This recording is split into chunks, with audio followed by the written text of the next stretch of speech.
What's up, guys? Bingo here. I'm with the Duel Factory for episode 22 of X-2 Drop, a weekly Yu-Gi-Oh podcast we do, talking about the metagame, events, product releases, just about anything in the game. This week's topic is going to be how do rogue decks contend in this upcoming format, and that being post the July 2019 Forbidden and Limited list. But before we get into that, I want to do a quick shout out to Legacy Crusaders, who made the sweet new thumbnail for this. YouTube.com/Legacy Crusaders. He does a bunch of like how to play a deck, how to play a certain deck. So check him out if you feel like it, but I appreciate it. I didn't ask him to do it, so it's pretty cool of him. But getting back to the topic, how do rogue decks fare in this upcoming format? Because that's always a question, whether you're just not a meta sheep or you just don't feel like playing something because you don't like it. So Joe, going into this format, what do you think so far? So how many weeks have we been in this format now? Like, what, 2 or 3? The list came out about 3 weeks ago, I think. Okay, so for me personally, I've been playing Rogue for like I've been playing Rogue for the last 3 weeks. I've played Heroes and I played Mech Knight. Or Invoked Mech Knight. I think now, after playing it for 3 weeks and playing against a couple of meta decks, like I've played against a Thunder a couple times, I've played against Striker a couple times, there was a couple Solomon great players. I haven't played against any Orcus yet, so that's kind of weird, especially since our locals is like full of Orcus players. And what was the other deck I was talking about earlier? That we were talking about earlier. Solomon great, Striker, Thunder, and Orcus, and Pendulum. Okay. Oh, and Pendulum. I haven't played against any Pendulum yet, though, so I don't know exactly. And I haven't seen any like Pendulum on like Dueling Book when I go in there to watch matches and stuff like that. But I think it's a really, really good time to play Rogue right now. Especially decks that can benefit on playing Super Poly right now. Because a lot of the decks are the big ones are susceptible to Super Poly. The only one I don't think is like super susceptible to it is like Striker. Because I don't think it really does enough against that deck. Because they're only putting up one monster at a time, usually anyway. You're trying to deal with their spell interruptions, such as like Widow Anchor and Shark Cannon, and like they'll play Called by the Graves and stuff like that. But so I think that card's like really powerful. Like I just playing against Thunder, like they go first and they're gonna do their board anyway, and they don't really have an out to Super Poly, which I was talking about potentially playing Crystal Wing over Hot Red in that deck because of Super Poly, but that's for another time. But, like, you just take those 2 cards and make Starving Venom, and then they're just kind of left with, like, a Spell Negate that, like, doesn't really do anything without the other monsters on the field. And a bounce. Like, that's what they have. And most people aren't playing the, like, Amorphate Sloth to make the bounce worthwhile. So, like, you're just free to play at that point. Against Solomon Great, when I was playing Invoke Mech Knight, I wasn't playing Violet Chimera originally in the extra deck because I didn't think it was needed, but I still think it's necessary right now to play just because of how easy it is for them to still combo even with one Gazelle. I think it's really necessary to play that card as a form of interruption. And like I said, I haven't played against Orcus yet, and I haven't played against Pendulum, so I don't really know how Rogue stacks up against those decks, but if the decks that were leaps and bounds better than those previously have been hindered just like the best decks are now, I think your matchups are probably going to be really, really easy, and I think Rogue just got way better. Like, way better. Yeah, I think Rogue is looking very, very good, and it always seems that way going straight into a new format, right, where the best decks get notched down and no one really knows the best way to play them, and that is the best time to be a Rogue player. And with that being said, I think other than Danger Thunder and Pendulum Magician, the best decks, like, they're just like a little bit above Rogue decks, right? They're just more consistent than most Rogue decks, and I think that's the only reason why they are best decks. Like, Invoked is a consistent deck, but it has hard counters in the format as well as being susceptible to losing to one form of interruption if your hand is lackluster. Invoke can do a lot more than the current versions of Orcus. I definitely think it's more intimidating to go up against an Invoked player with a good hand than a Orcus player with a good hand, because they're just going to end on like either Topologic or like Dingirsu, Live Engrave. Like it's nothing too scary. Where an invoked player who opens Super Poly, like that's a pain in the ass.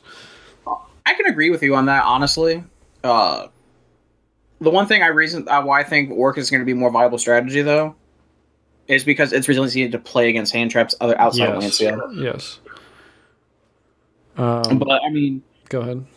That's why it's a meta deck, and Invoked Mech Knight is considered a rogue deck. You know, because it's playing against much generic counter, and like whereas you were saying, Invoked's like here's a good example. Evan yesterday, shout out to him for being a little dick anyway. But shout out to him. I had a chance to win in games 2, and he stopped my Alistair 3 turns in a row, and I just couldn't play. Yeah, that's the fatal flaw with Invoked. Like me, so on Sneak Peek weekend, which is the first locals that the new list was live for, I played Going Second Striker, so meta, and then the following Thursday I was up in my old locals and I played Mech Knight Invoked, a very, very different list from Joe. And then I played Burning Abyss the past 2 Saturdays, and I played against all sorts of matchups. I played against Thunder, Striker, Salamangreat, Guru, Control, True Draco. I played against everything except Pendulum, and that's because Pendulum is just like a high skill ceiling deck, even more than Thunder. So none of the players that were there, I think, could handle it.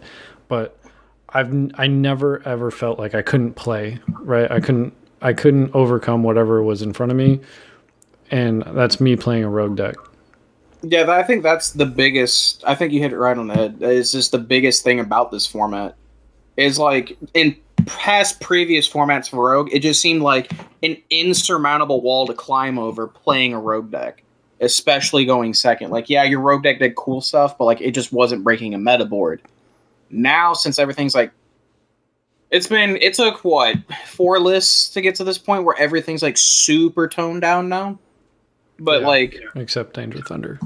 Except Danger Thunder, but I mean that's the exception. That's probably why we got 3 Super Poly, honestly. Yeah. But it doesn't seem impossible every single time you see an opening board like that. Like it just there's a way. It seems more, instead of like, oh hey look, I can't get over this. It's more like back in 2015 and 14, where it was more like a puzzle, right?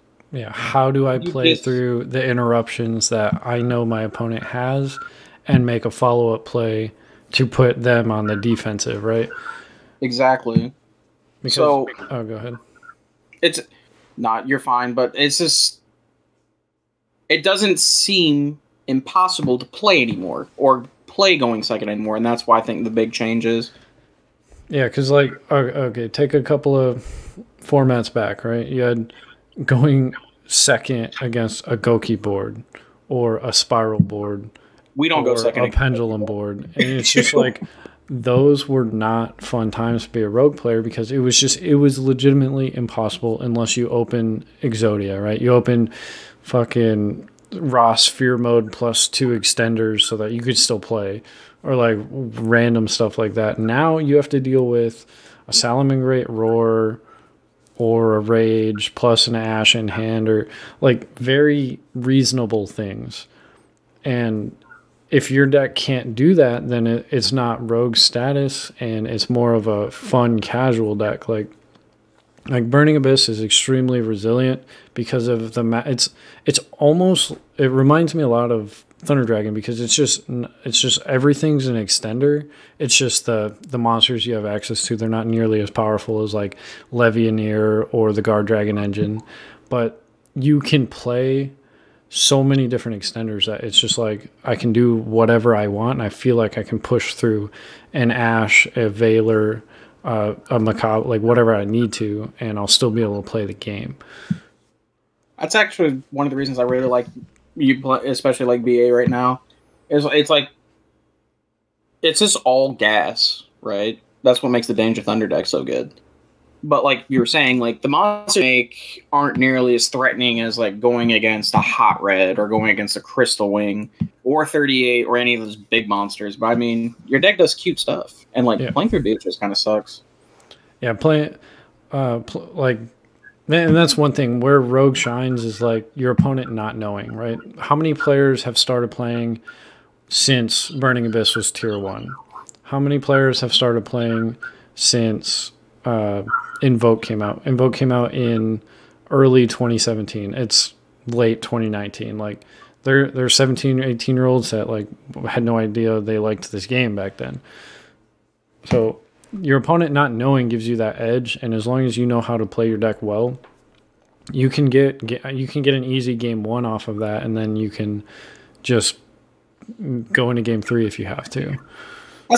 That's where Rogue really shines. Is the fact that you can surprise win game 1 and you just get it guaranteed if you get to go first or second game 3. Yeah, like that's I don't know. That's such a huge deal. I don't know how many times like my opponent asks, "What does Beatrice do?" I was like, "It lets me Foolish Burial a card. It's a quick effect." And they're like, "Does it do anything else?" I was like, "Not on the field." And then they read the card and they're like, okay, it summons a card. They don't know what Purple Dante does. They forget that it has a Dante underneath attached, and I can add back a Farfa and then summon Purple Dante and fucking use Farfa as disruption and get it. Like, they don't know the weird interactions of the deck because it is so old. BA came out in what, 2014? Yeah, Duelist Alliance 2014. Yeah, 5 years ago. So I'm playing against kids that are 19 years old that probably didn't even start playing until like they were 17, 18 years old. Exactly. And I'm having a blast.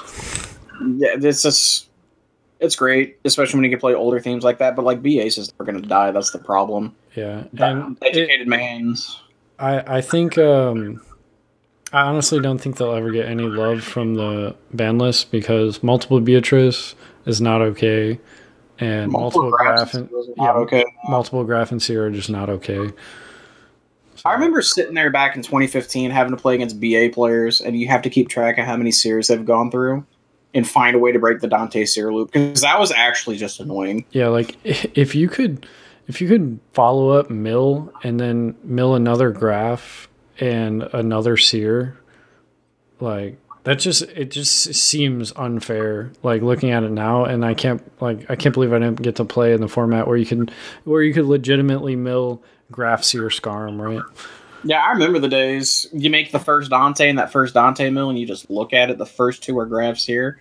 Ooh, ooh, so good, so good, so good. But so other rogue decks. What are some other rogue decks that you feel can stand up in this metagame? Because I think Invoked is a phenomenal pick right now, especially if you know how to pilot the deck and have an optimal build. Because there's a bajillion different builds of Invoked out there, right. But you have to play test that deck, and you have to understand the niche interactions between the meta decks to understand how to build it. And you're not going to get that by just clicking on some random YouTube video. Exactly. So, I'll tell you a deck that I think's really good, and it's only going to get better as the game progresses because we're getting more support for it. But Marincess Paleo seems like a really, really, really good deck. And I've been watching a couple of videos on it. Mainly I was watching Phoenix Flare stream because he was playing it because he got someone paid for a DBC to him to play it. And to be perfectly honest, that deck's honestly just water Salamangreat. Yes. The things it does are similar, but you get to summon an infinitely better like boss monster interruption for totally. Which it's gonna. A lot of the games I watch when you play that deck, what ends up happening is the Marincess level 3 monster that you play ends up getting recycled almost every single turn, and then when the Toad leaves the field, you end up recycling the Swap Frog, and you just keep doing the same exact thing every single turn, but without the extra steps that Salamangreat requires to do because it plays so many one-ofs. Yeah. You can also play Signet Mining in that deck to get the little like mermaid bitch, or whatever her name is, and then like you have the Marincess Wave, which is a trap card you can play from your hand, which works perfectly with the Paleo trap cards that you play. and so on and so forth. And just, like, it's just a really, really consistent deck. Yeah, I think post, was it Chaos Impact? I think that will be a tier 1.5 to tier 1 deck, depending on how much the player base enjoys playing it. Because that's something people don't think about a lot, is if more people played a deck, like a 1.5 deck, it will be a tier 1 deck in the community's eyes, because more people top with it, because more people are playing it, right? Yeah, representation always depicts on how tier monster, not tier monster, but how high a tier of a deck it becomes. But that is not my playstyle, but I'm very aware that that is a extremely competent deck, and I do not look forward to playing it in October, or playing against it in October. Like I said, it's just only going to get better, and I think it's really good. The actual cards that make it like again. All right. My next rogue pick, Guru Control, is and always has been a pain in the ass, and it just got a lot worse because when they sit on Double Judgment plus Guru Fiendish with the fucking trap card set, like, what are you supposed to do? Judgment being 3 made that deck really, really good. Yeah, and then being able to tech Super Poly, I still don't think I would main it in that deck, but I don't know. I'm not a control player or a heavy control player, but I think that deck, if you do like the slower game, you should pick that up. Yeah, I don't know. It's one of those things, like, man, Super Poly just changes how you have to play differently, especially now, because, like, I don't know. Time will tell. It's depending on the power levels. Because, like, when Super Poly was really, really good, like, you just fucking should all constructs getting dropped left and right. Yeah, and that was a nightmare.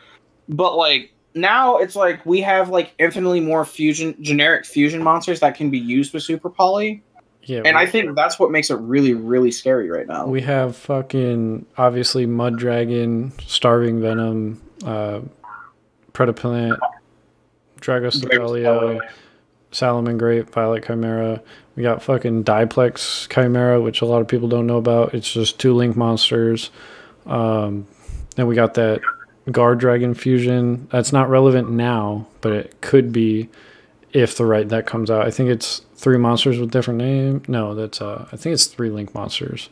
That's it's 3 link monsters. So, but yeah, like, that card's just like, you have to play, like, especially, like, because for some reason I've played against 5 Invoked Mirrors in the past 2 weeks. That's actually been awful. But, like, especially in that deck, like, when I was playing the 1 mirror match, like, I had to hold on to my Alistair for, like, 8 turns because, like, if I summoned it and he had Super Poly, I just lost. And that's a scary feeling.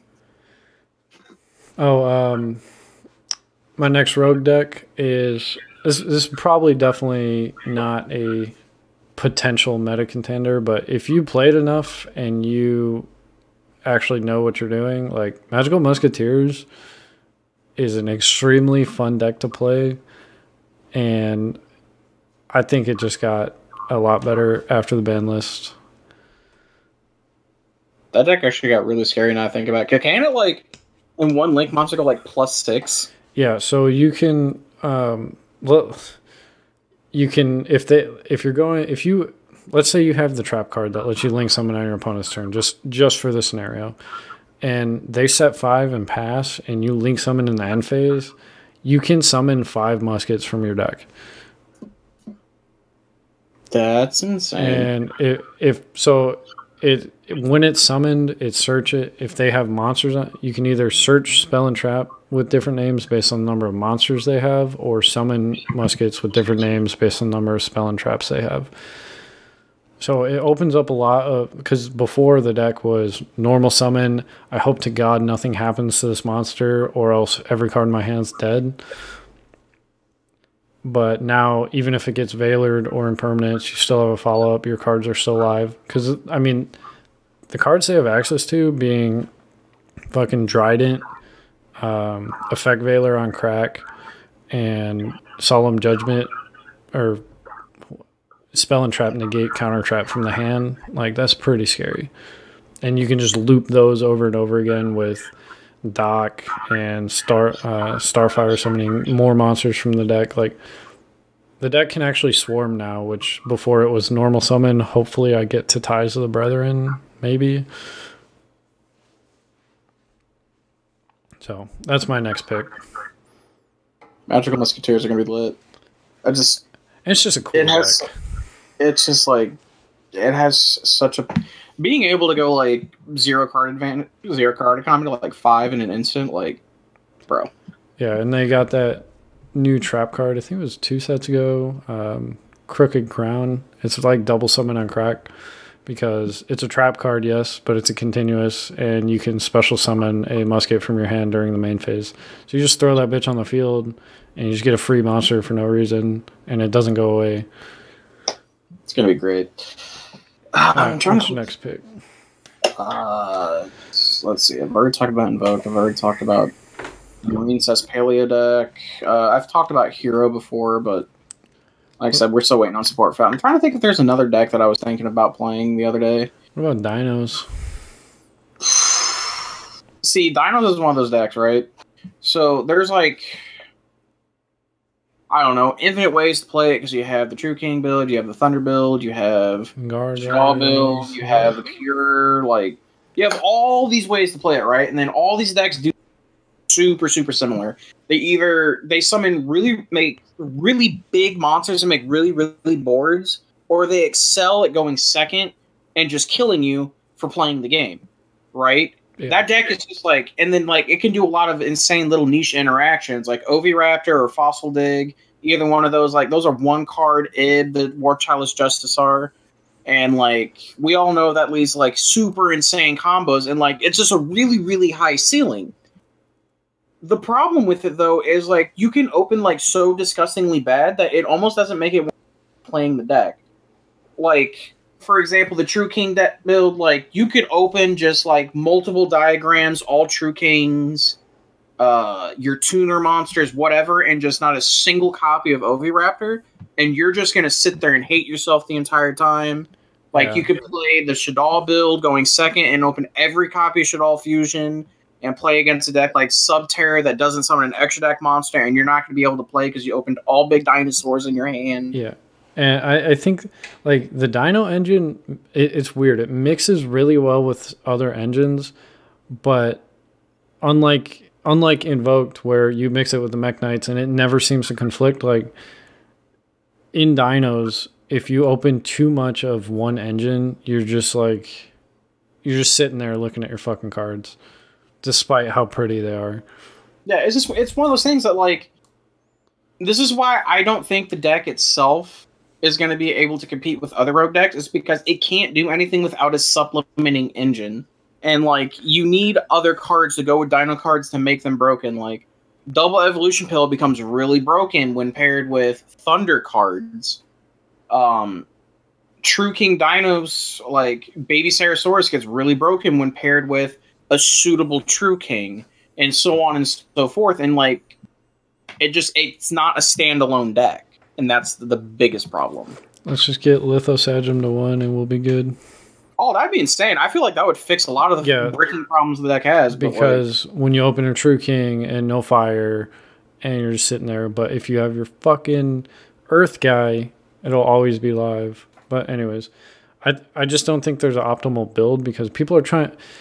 When looking at the Dino deck, people are trying to do too much with it, right? They're trying to make it have all these flashy combos and boards, when Dinos are just meant to punch you in the face and make you not live anymore. Yeah, like you have this one big monster. He's 3,500. He runs everything. Named Big Dick Johnson. Big Dick Johnson. BDJ for short. That's all you want to do. You just want to summon him and kill everyone. That is... Like, I'm not a fan of Dinos, but Ultimate Conductor Tyranno is such an insanely cool card that is the only reason I want to play it. It became even more broken when we got Double Evolution Pill. But, like, there's only so many engines that go well with that card. That's a big problem, too. And, like, I don't know. It's just, I could go on for years about why Dinos are just never going to be good. But, like, you know, like, at the end of the day, like, it's still a cool ass engine. Yeah, it can.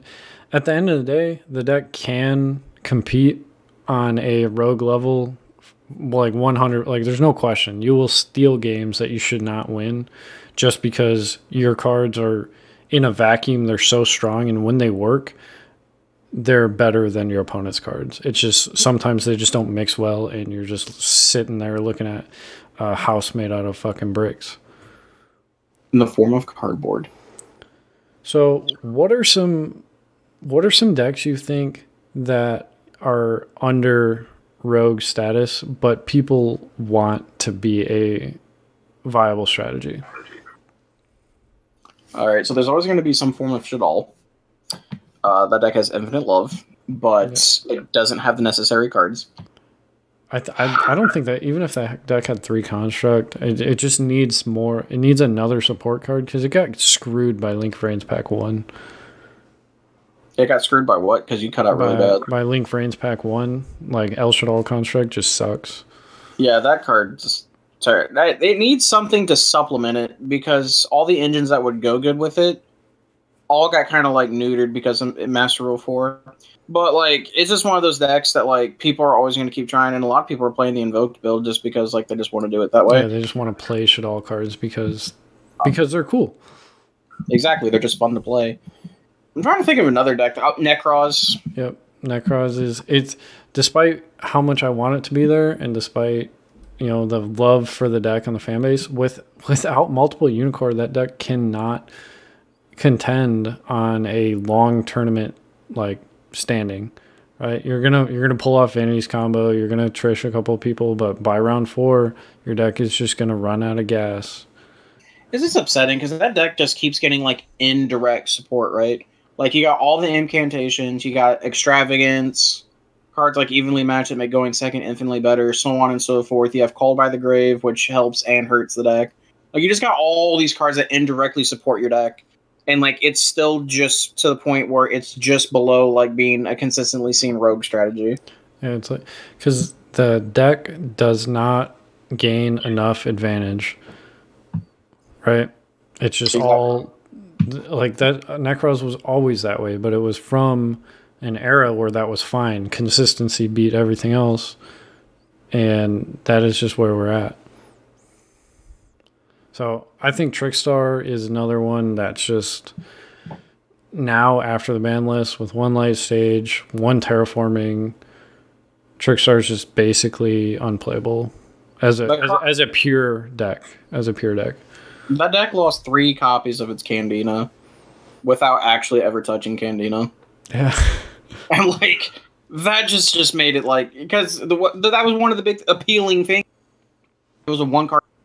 Yeah, it was a 1-card engine. You could play 9 Candina. Oh, well, we got 8. Now we got 6. Actually, I don't even think you... Oh, well, I mean, you could play set rotation. So, yeah, technically you have 6. But, like, that just, like... made the deck, the deck was already getting phased out with cards getting better and better. Now it just got even worse. Yeah, it's like I just picture like the Speedroid player from Zoo Format, like in the back of the room, like, no, my third copy gone. Son of a bitch! I lost Terratop. They knew I was on the up and coming, boy. Doesn't even realize Zoo was a deck. Yeah, and that's how the Trickstar players are. And you're like, no, my Candina. Doesn't realize that card was a victim of Orcust. Yeah. But I mean, like, to be fair, like, Light Stage to me, like, don't get me wrong, like, I get what they were going, but I feel like Konami didn't future-proof it well, and it just became, like, it did way more than what it was intended to be, because it was just, like, 1-card combo, plus it stopped a back row. Like, that's pretty lit going second. I know it came out in Code of the Duelist, so it's, like, the new... archetype from the new series. They want to make it good, but like a non-once per turn card that MST is a fucking back row that like you said, turns on the entire engine. Like, you can't expect that to not ever be abused, especially then they print Trickstar Korribane, who like Light Stage Candina into Korribane is fucking Orcust combo. Like, I don't know what they were thinking, but it's just like I said, it's just showing that Konami still very much has its flaws when designing cards, because it wasn't future proofed well. It just really wasn't. They're like, oh, this card will never be used outside of Trickstar. Prince Orcust 12. Look at here, boys. The TCG in America is a bunch of fucking degenerates. Yep. All right, and lastly, since I put it on the thumbnail, might as well talk about it. Altergeist, thoughts? So that deck got a lot of ways to search Altergeist, being in All Mirage and Sangan now, so you have a lot of ways to open it.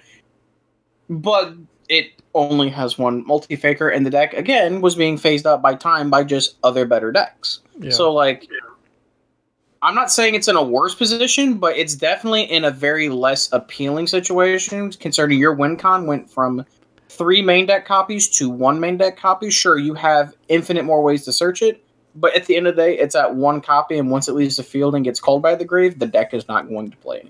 Yeah, and like hard opening multi-faker plus a trap you can activate before you're supposed to be able to. Like, how many games did Altergeist players win because of that interaction, right? Like multi-faker impermanence, multi-faker impermanence, multi-faker evenly matched. Like, if you don't if you have to search it, then those cards are dead. And if you have to wait till your turn, then your deck is just going to function as normal, but it's just a worse control deck of other things that we have.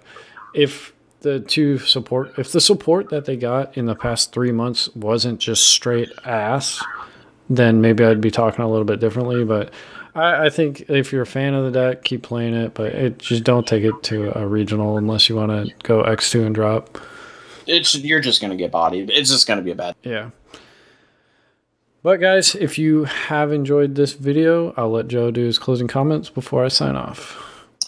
Don't forget, Rogue for Life invokes the best deck ever, and Douglas French still has no solid.